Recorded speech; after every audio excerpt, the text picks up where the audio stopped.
I mean, the answer is simple: value and maturity. The GBS have a long way to evolve to become a standalone function. We're planning or building for this foreseeable future is to educate our team to understand the possibilities of technology and digital. In fact, we took our internal promotion rate from a single digit to close to 70%.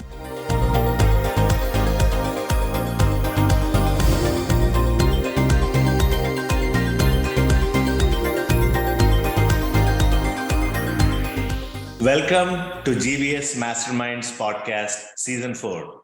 In Season 4, we're going to ask GBS leaders, what is the future of GBS? Should it continue to be the current business model and be a service center to its business? Should it spin off and be its own company? Or should it offer its services for other companies for profit? Today, our guest is Felix Bailer from Vertiv. Felix, would you like to introduce yourself? Good morning, Sashi. Thanks for having me. I was actually born and raised in Brazil.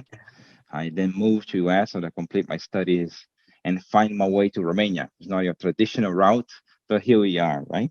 It's been 15 years since I've been in Romania, over 20 since I left home, and it's been an amazing journey. And somehow, shared services, BPO, GBS has been part of this journey, and so far, loving it. That's awesome. I'm going to jump right in, Felix. So the first question for you, since you're from Genpact, and Genpact itself was a spin-off of GE, should GBS leaders be like entrepreneurs and take their services externally, or should they focus on being business execs that support internal processes? All right. For me, the answer is simple: value and maturity.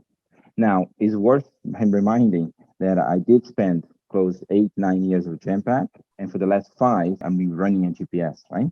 And when I see both sides of the coin, I can tell you that seeing the corporate, the organization, there's still a lot of value to be unlocked internally. And this idea to go external and try to sell would dilute the focus and the opportunity. So in my mind, for 99% of the GBS shared services, the opportunity still lies to focus internally for the foreseeable future. The second point I mentioned is maturity, right? Which goes hand in hand. For example, if you think of finance, right? Look at corporate finance. It started in the 1500s, the first recorded functional finance. GBS started in the 80s, 40 years ago. So it's a very new function. In fact, for most organizations, it's not even a function. It's a cost code under finance. So imagine to go from a cost code under different function to leap to sell externally, you're leaping. And although I'm a big fan of leaping forward, but you're leaping without having the foundational to get there. So I think that the shared service, the GBS, have a long way to evolve, to become a standalone function, to develop the ecosystem, the process, the practice, to then, and only then maybe, consider this external opportunity. Got it. That's a fair point, as I think various shared services or GBS are in different stages of maturity. Assuming that the GBS does mature, if GBS does not go external, what do you think is the future state or the end state for GBS organization? The industry started with the shared services, which was attached to this idea of transactional repetitive. And it delivered that. And it also delivers some metrics, some visibility, start improving some opportunities for end-to-end. And as we go for this evolution curve, we reach the point of the GBSs, right? Where we have different operating models, where the delivery is functional, but ecosystem is the GBS. You have internal outsourcing organization. You have a lot more integration, a lot more transformation, a lot more digital, low code, no code. There's a lot of more opportunity. The way I see the future is what I call the integrated operating model. And by integrated operating model, I mean, is the GBS integrated within the center, different teams, different processes, different activities, integrated across the centers, global footprint, and integrated with the function. So it's a lot more fluid in nature. It's not as black and white, but it unlocks a much higher level of value because it can focus on a bigger outcome. Got it. Absolutely. Maybe let's go more specific on Vertiv, a little bit more short term. What does your roadmap look like for the next 3 years? The only constant is change, right? And that's not different for us. To continue to be in the edge, continue to be ahead of the curve, we continue to transform. So the way we look our roadmap today, we talk about this integrated operating model, the implementation and deployment to ensure that we create the visibility across the functions, understand the outcome mapping, create this roadmap, right, from point A to point B, this deployment at operational level. Then we talk about the expansion, so not just geographically, but also from the functionally, the activities, the different functions, different processes. And as we expand across processes and functions, we transform the shared services, the traditional way of looking at as a right cost location, to become a talent center, right? So the way we see talk about talent in the future, we see the future of the GBS, the integrated model, having the functional professional with digital savviness. Obviously, you need to understand the finance, marketing, IT, the HR, but while we're planning, while we're building for this foreseeable future, is to educate our team to understand the possibilities of technology and digital. From what I have seen, GBS is one of the few organizations similar to like BPO vendors who actually delivers measurable value, but you still have to compete for talent, financial resources, technology. So that's part of being an internal organization, right? If you cannot be as fast or nimble and disruptive, if you are your own organization, you generate a profit, then you can reinvest the profits. What do you think about that? How do you go about navigating your company to make sure that you have the right resources so that you can be nimble and fast? I see that question at two levels, right? I see this question, this idea of build versus buy, talk about talent development. And also there is this external breeding, right? Make sure you don't close yourself to new ideas, new concepts that come externally.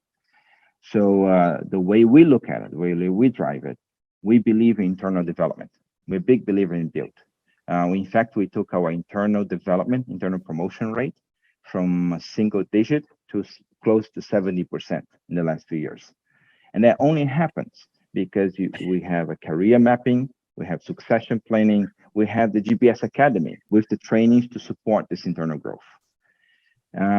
Including rotation. The GBS Academy and career mapping is allowed for rotation. So when you talk about quality of talent, we have much stronger talent that stays in the organization over time, that grow with the organization over time, that being trained, prepared, and seen it all to help us drive.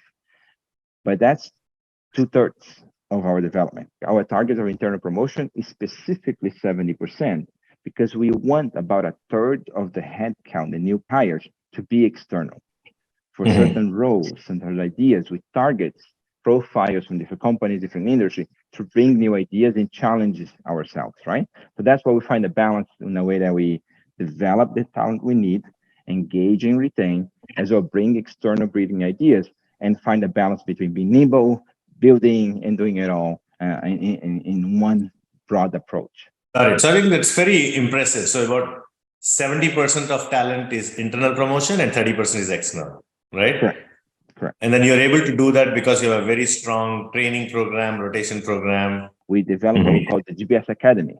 And under the GBS Academy, for example, in finance, we have the School of Finance that help people understand to go from AP to R2R to accounting. What does it take? What trainings they need to learn, right? Leveraging external database like LinkedIn training as part of the training plus in-class face-to-face interactions. And that way allows the individuals to grow. A big piece of our GBS Academy is the digital school, where we expose and train our professionals from the usual Power BI, but also Power Automate, a version of RPA, right, from Microsoft side. The different technologies possible, even machine learning. It elevates the understanding of the team so we can see the opportunities. So it doesn't become just top-down drive with technology and ideas. It can be bottoms up as well, right? It's a whole cultural movement. Got it. Very nice. Follow-up question for you is you were on the services side with Genpact, and now you're on the GBS side. So why the switch? What are some of the trade-offs? What are some of the cultural differences? I did not plan in getting to shared services, BPO. That was not necessarily planned. In fact, I had no plan at all. I'm not the type of professional that study finance, green finance, and move along, become CFO, become, right, the traditional way of moving towards such a realm. That's not my case. I started in marketing, sales. I did the entrepreneur. Didn't work out as well as it did for you. I moved to supply chain procurement and kept moving along the way. And then I got into BPO outsourcing, Mhm. and I loved it. My career, I would not change a thing. Genpact was amazing. The amount of exposure, the amount of learnings, the amount of trainings, the investment they put in individuals, the professionals, the access to leadership interactions. So exposure and learnings was amazing. I loved it. Uh, Talk about GPS. You don't have as much exposure, right? Because it's one client, one organization. So you lose on that side, but you gain because now you're running the whole function, right? It is the whole ecosystem from finance, IT trainings to the GBS Academy we developed, right?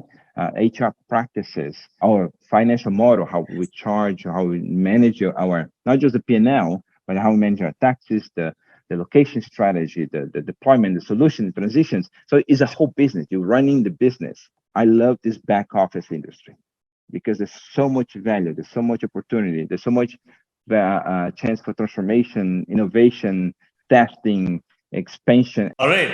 Last question for you, Felix. How do you deliver value, business outcomes, kind of transition to the next stage? Mhm.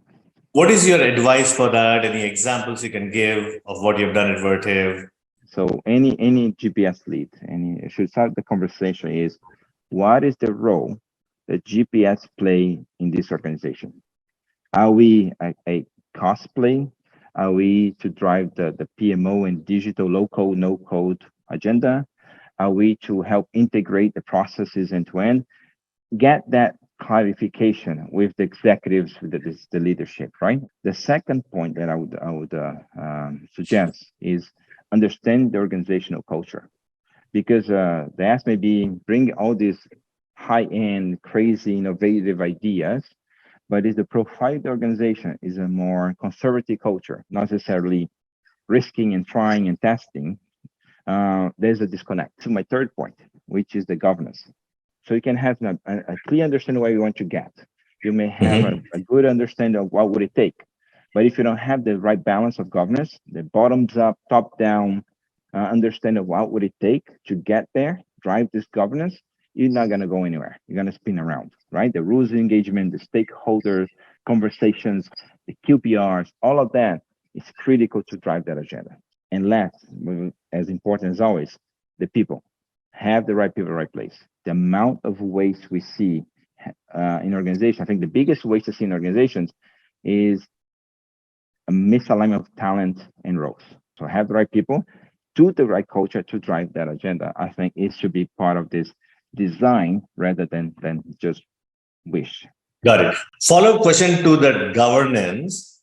Yeah. Uh, how important does the stakeholder management to, let's say, a CEO or a CFO and alignment, is that a bigger factor to get the outcomes? Or would you say it's more about GBS's own operational execution? The outcomes can be reached either way, right? I think I agree to that. I think the key is the speed to outcome because if when it's only bottoms up, and if you need to align 30 directors to an Yeah. idea of drive innovation, your chance of success dilutes dramatically, right? So it takes a lot longer to drive that idea. You need to get some success, you get some early adopters. It becomes a whole end user curve, adoption curve for each CFO to get you there, rather than a top down to say, we believe this is the vision, we're going to get it done, here's where we're heading. It becomes much simpler. All right. Felix, thank you so much for being our guest. Sanjit, thank you. Really appreciate it.